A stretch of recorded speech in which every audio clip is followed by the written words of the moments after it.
বার্তা এক নজর। 150তম বর্ষ উপলক্ষে গোস্বামী মালিপাড়া হাই স্কুলে অনুষ্ঠিত হলো এক স্মরণীয় উৎসব। এই বিশেষ দিনে স্কুল চত্বরে উপস্থিত ছিলেন সপ্তগ্রাম বিধানসভার সম্মানীয় বিধায়ক তপন দাশগুপ্ত, স্কুলের প্রধান শিক্ষক শিক্ষিকাবৃন্দ, ছাত্রছাত্রী ও অভিভাবকবৃন্দ। ঐতিহ্যবাহী এই প্রতিষ্ঠানে গৌরবময় যাত্রার এক অনন্য অধ্যায়ের সাক্ষী রইল সকলে।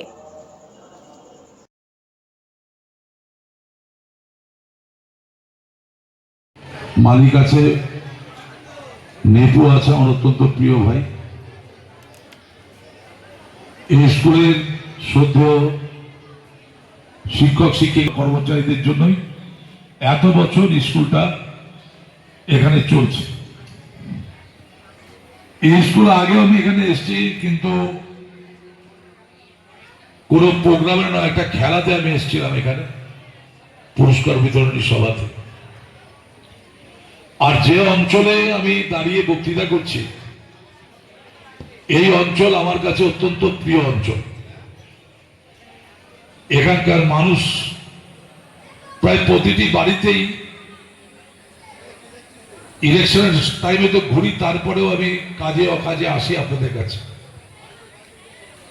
আমি প্রথমে টাকা আমি দিয়েছি মার্চটার্মের জন্য, আরো 2.5 লক্ষ টাকা আমি স্যাংশন করলাম ছেলেদের এখানে সাইকেল গ্যারেজ দেই তার জন্য। এই টাকাটা কিন্তু এই করুণ অবস্থা দেখলাম, টিচার্সরা যেখানে বসেন বিল্ডিং এ, ওখানে দেখছি যে প্লাস্টার খসে পড়ছে। এত দুরবস্থা। আজকে হেডমাস্টার মশাই বললেন এখানে রান্না, ছেলেরা রান্না খায়, এখানে কিন্তু দেয়ালবিহীন রান্নাঘর। তার জন্য আমি 1 লক্ষ টাকা আরো স্যাংশন করলাম, মানে টোটাল 3.5 লক্ষ টাকা আমি হেডমাস্টার মশাই একটা লেটার দিতে বলবো, সেটা আমি ফান্ডে পাঠিয়ে দেবো। আর 2 লক্ষ টাকা তো অলরেডি আপনাকে আমি দিয়েছি, চেক আসছে।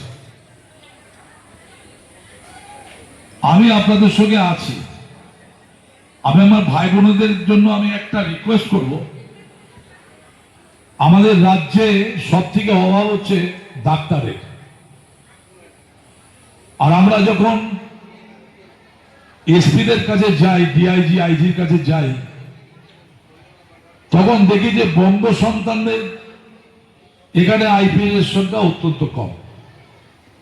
ডিস্ট্রিক্ট ম্যাজিস্ট্রেট সব বাইরে, কেরল, তামিলনাড়ু, রাজস্থান, এইসব জায়গাটা। তা আমি একটা ঘোষণা আজকে করছি যে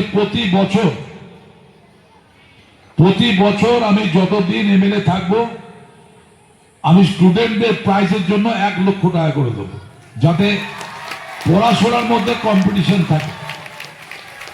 এবং আমার ভাই বোনদের কাছে আমি বলবো যে আপনারা ভালো করে পড়াশোনা করুন। আপনারা জানেন যে ইঞ্জিনিয়ারিং এ 7ম হয়েছে সারা রাজ্যে, ফার্স্ট ক্লাস ফার্স্ট। এমটেকেও ফার্স্ট ক্লাস ফার্স্ট হয়েছে।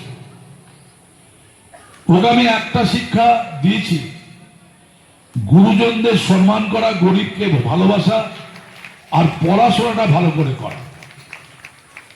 আজও রাত্রি 1:30 অব্দি পড়াশোনা করে আইপিএস এর জন্য তৈরি হচ্ছে। আমি বলেছি আইপিএস হতে হবে এবং স্ট্যান্ড করতে হবে।